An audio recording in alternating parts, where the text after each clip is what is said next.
Welcome back guys. आप अगर मेरा पहली बार चैनल देख रहे हैं तो प्लीज़ सब्सक्राइब माय चैनल। और ये ब्लॉग थोड़ा लंबा ज़्यादा हो गया है, लेकिन मतलब बनारस और काशी के हिसाब से देखिए तो बहुत छोटा एपिसोड है, क्योंकि बनारस का इतिहास, बनारस की चीज़ें इतनी ज़्यादा हैं कि जिनको मैं मतलब इतने में भी कम में समेट नहीं सकता हूँ।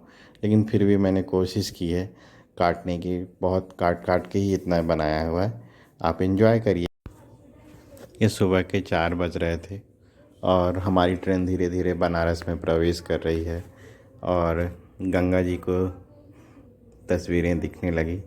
गंगा जी का किनारा देख के देखिए कितना अद्भुत और कितना भव्य दिख रहा है। इसको देख के मुझे अपने हिंदी के वरिष्ठ कवि डॉक्टर कुमार विश्वास की कुछ लाइनें याद आती हैं, वो आपको सुनाता हूँ।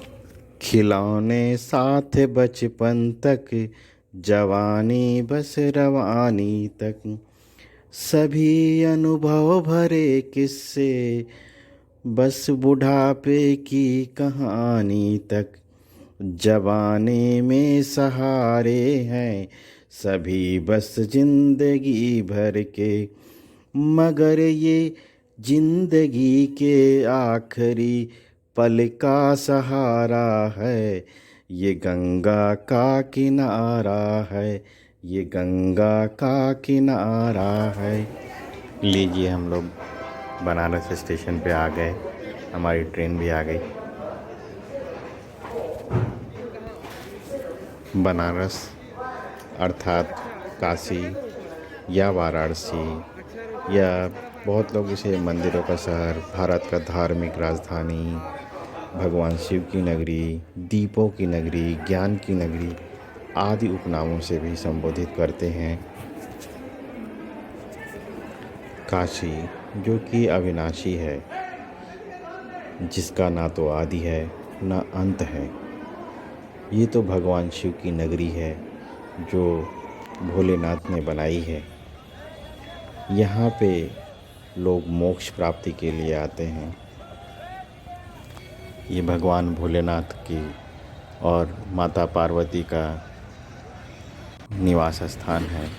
लोग कहते हैं कि जो काशी है वो भगवान के त्रिशूल पे अवस्थित है अभी मंदिर में भीड़ होगा इस समय और इसका कभी भी विनाश नहीं हो सकता है। लोग बहुत आते हैं तो सुबह से ही आ जाते हैं वहाँ पे बनारस का इतिहास पुरातन से भी पुराना, परंपराओं से भी प्राचीन और किंवदंतियों से भी परे है। कितने बजे हो जाते हैं कितनी देर में हो जाते हैं दर्शन तो अभी तो अब हम लोग जा रहे हैं काशी विश्वनाथ बाबा के दर्शन करने। वैसे काशी का उल्लेख हिंदू धर्म के पवित्र ग्रंथों में कई बार मिलता है हमें। मान्यता है कि महादेव शिव और माता पार्वती का यह आदि स्थान है। भगवान भोले शंकर के वरदान के कारण यहाँ शरीर त्यागने वाले व्यक्ति तत्काल मोक्ष को प्राप्त करता है। यह पवित्र गंगा नदी में स्नान करने के बाद बाबा विश्वनाथ के दर्शन करने मात्र से ही लोगों के सभी पाप मिट जाते हैं। हिंदू धर्म एवं श्रद्धालुओं में इस तीर्थ स्थान को लेकर बहुत खास आस्था है।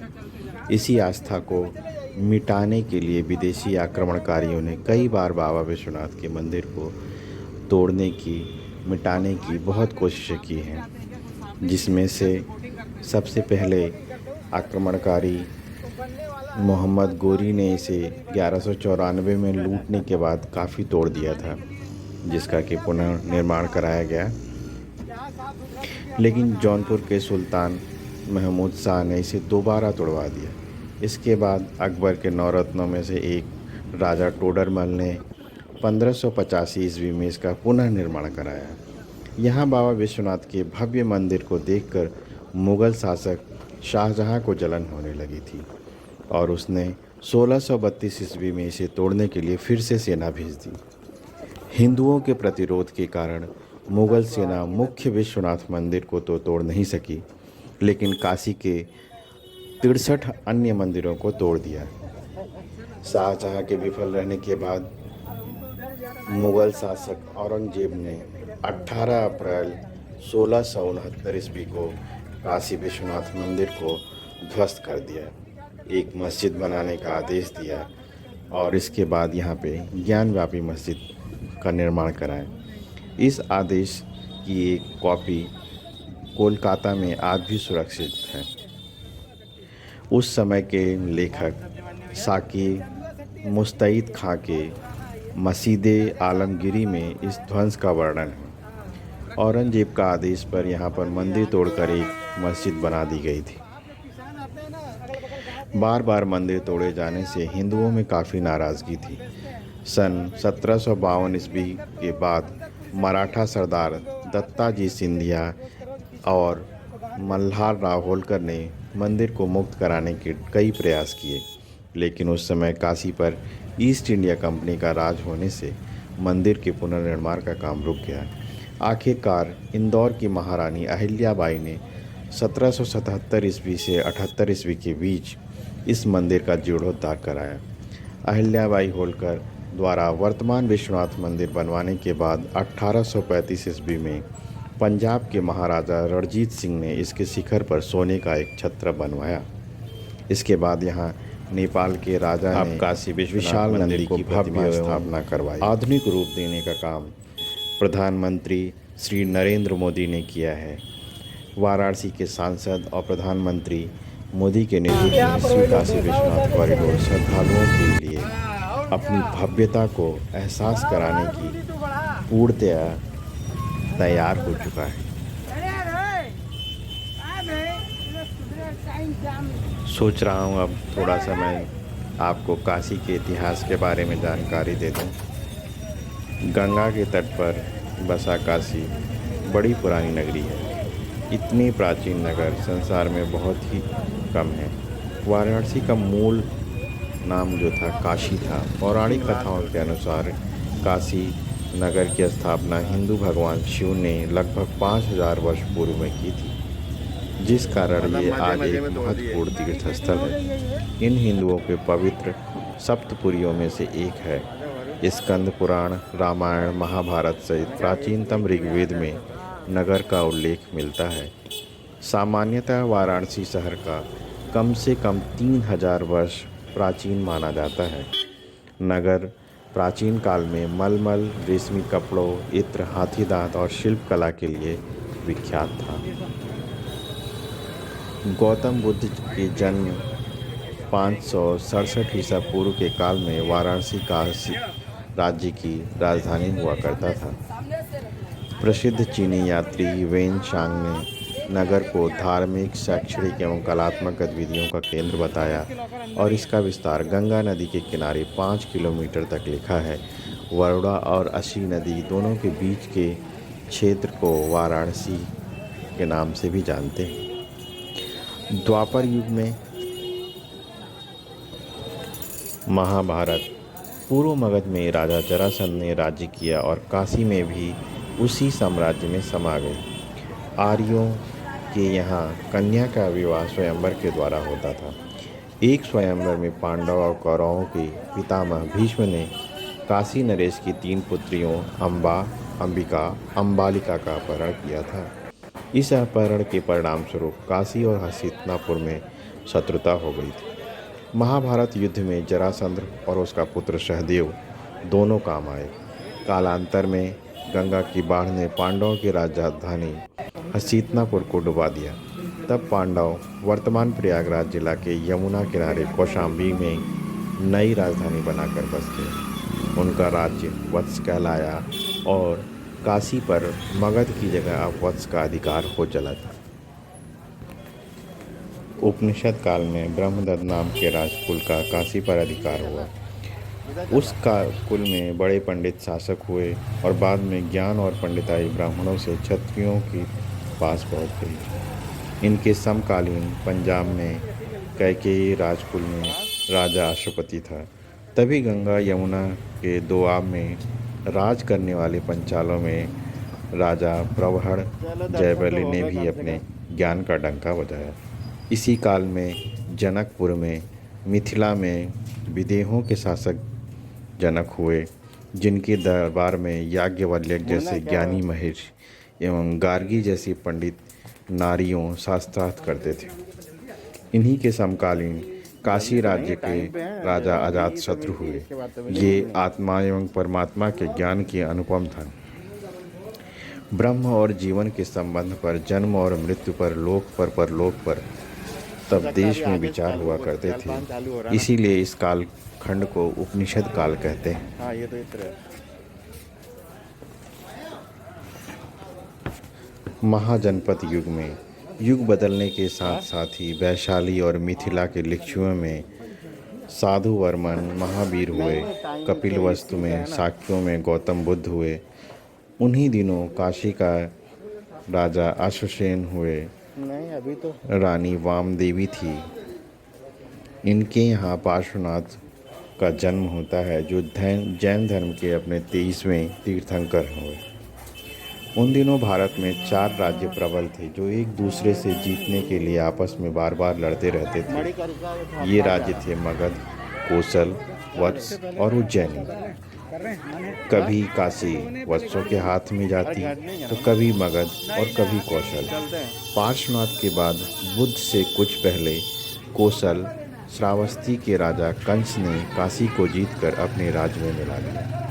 उसी कुल के राजा महाकौशल ने तब अपनी बेटी कौशल देवी को मगध के राजा बिंबिसार से विवाह कर दहेज के रूप में काशी की वार्षिक आमदनी 1 लाख मुद्रा प्रतिवर्ष देना आरंभ किया और इस प्रकार काशी मगध के नियंत्रण में पहुंच गई। राजा के लोभ से मगध के राजा बिंबिसार के बेटे अजातशत्रु ने पिता को मारकर गद्दी छीन ली। तब विधवा बहन कौशल देवी के दुख से दुखी उसके भाई कौशल के राजा प्रसेनजीत ने काशी की आमदनी अजातशत्रु को देना बंद कर दिया, जिसका परिणाम मगध और कौशल में समर हुआ। इसमें कभी कौशल के कभी मगध के हाथों काशी जाती रही। अंततः अजातशत्रु की जीत हुई और काशी उसके बढ़ते हुए साम्राज्य में समा गई। बाद में मगध की राजधानी राजगृह से पाटलिपुत्र चली गई और फिर कभी काशी पर उसका आक्रमण नहीं हो पाया।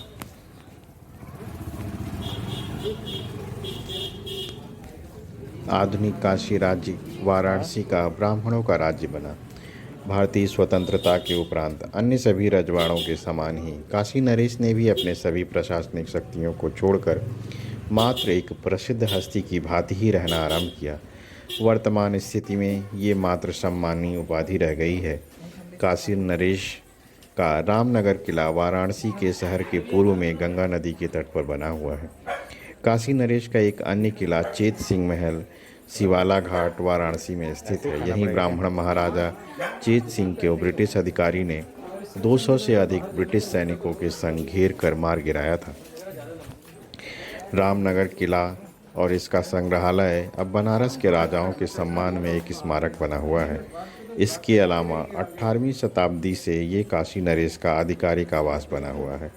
आज भी काशी नरेश को शहर में सम्मान के दृश्य के साथ देखा जाता है। ये शहर एक धार्मिक अग्रणी रहे हैं और ये प्रजा के द्वारा भगवान शिव जी के अवतार माने जाते हैं। ये शहर के धार्मिक संरक्षक भी माने जाते हैं और सभी धार्मिक कार्यकलापों में अभिन्न अंग भाग लेते हैं।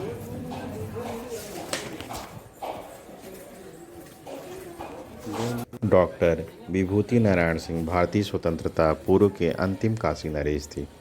इसके बाद 15 अक्टूबर 1948 को काशी राज्य भारतीय संघ में मिल गया और 2000 में इनकी मृत्यु के उपरांत इनके पुत्र अनंत नारायण सिंह ही काशी नरेश हैं और वो इस परंपरा के वाहक हैं। काशी उत्सव की प्रथम संध्या पे डॉक्टर कुमार विश्वास विश्वविख्यात हिंदी के कवि द्वारा कुछ पंक्तियाँ मैं काशी हूँ आपको सुनाता हूँ। हम लोग धीरे धीरे गलियों से घूमते घूमते मणि कर्णिका घाट आ गए हैं, जहाँ पे बोलते हैं लोग कि यहाँ पे चिता की आग कभी ठंडी नहीं हुई है आदिकाल से। यहाँ की एक फेमस होली है जो कि महाशमशान होली है, जो कि चिता की जो भस्म होती है उससे खेली जाती है और बहुत ही फेमस है, जिसको दूर दूर से बहुत लोग देखने आते हैं। कभी किसी को मतलब आप लोगों को कभी लगे तो बिल्कुल जाइएगा। ये जो एकादशी होती है उसके नेक्स्ट डे होती है, खेली जाती है भस्म होली। और ये यूनिक है, मतलब इस तरह की होली और कहीं नहीं खेली जाती, सिर्फ भस्म से होली मणिकर्णिका घाट पे ही खेलते हैं। काशी उत्सव की प्रथम संध्या पर डॉक्टर कुमार विश्वास द्वारा गाया गीत मैं काशी हूँ मैं काशी हूँ मुझे बहुत ही अच्छा लगा, जिसके कुछ लाइनें मैं आपको सुनाता हूँ। मेरे तट पर जागे कबीर मैं घाट भदैनी तुलसी की, युग युग कर हर जग बेटे की माता हूँ मैं हुलसी सी। वल्लभाचार्य तैलंग रविदास हूँ रामानंद हूँ मैं, मंगल है मेरा मरण जन्म 100 जन्मों का आनंद हूँ मैं। कंकर कंकर मेरा शंकर मैं लहर लहरी अविनाशी हूँ, मैं काशी हूँ मैं काशी हूँ मैं काशी हूँ मैं काशी हूँ। यहाँ की गलियों में मुझे जो एक यूनिक चीज़ दिखी कि हर घर के बाहर एक छोटा सा शिवालय बना हुआ था। हर एवरी मतलब कोई भी ऐसा घर नहीं मिल रहा था हम लोगों को कि जिसके घर के बाहर एक शिवलिंग स्थापित ना हो।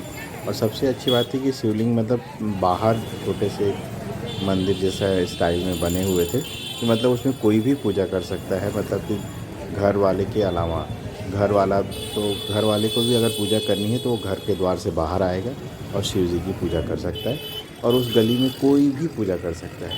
और गली के हर घर में मुझे शिवलिंग दिखा। जैसा बोलते हैं ना कि काशी के हर कण कण में शिव जी व्याप्त हैं, उसी तरह ही मैंने यहाँ पे देखा है। इतनी ज़्यादा मंदिर मैंने और कहीं नहीं देखे हैं, जो कि मुझे बहुत यूनिक लगा, बहुत ही अच्छा लगा काशी में आके। अब क्या हम लोग दशेश्वर घाट जा रहे थे।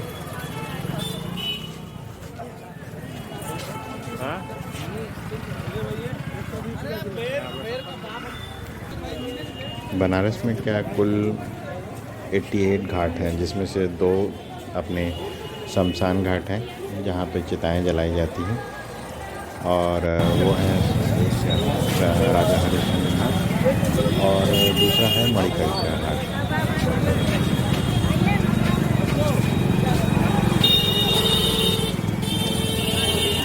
बनारस अपने संगीत कला और ज्ञान की फेमस है। यहाँ पे ढेर सारे अपने दार्शनिक कवि लेखक संगीतज्ञ सभी लोग यहाँ पे जन्म लिया गया है और अपना कार्य किया, जिसमें से मुख्यतः है कबीर, वल्लभाचार्य, रविदास, स्वामी रामानंद, प्रलय स्वामी, शिवानंद गोस्वामी, मुंशी प्रेमचंद, जयशंकर प्रसाद, आचार्य रामचंद्र शुक्ल, पंडित रविशंकर, गिरजा देवी पंडित, हरिप्रसाद चौरसिया एवं उस्ताद बिस्मिल्लाह खां।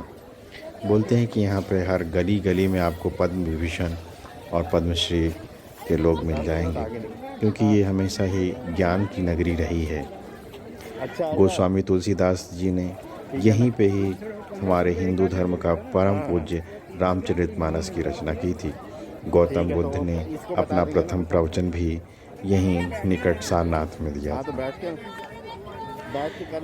वाराणसी में 4 बड़े विश्वविद्यालय भी स्थित हैं, जिसमें से सबसे प्रसिद्ध और सबसे विशाल बड़ा बनारस हिंदू विश्वविद्यालय है। दूसरे स्थान पर है महात्मा गांधी काशी विद्यापीठ। तीसरे स्थान पर आता है central institute of higher Tibetan studies, और चौथे पे संपूर्णानंद संस्कृत विश्वविद्यालय। कितना लोग हैं? 3 लोग हैं। वाराणसी बुद्ध, जैन तीर्थंकर, शैव तथा वैष्णव संतों और कबीर, तुलसी जैसे पवित्र संतों की कर्मस्थली भी रहा है।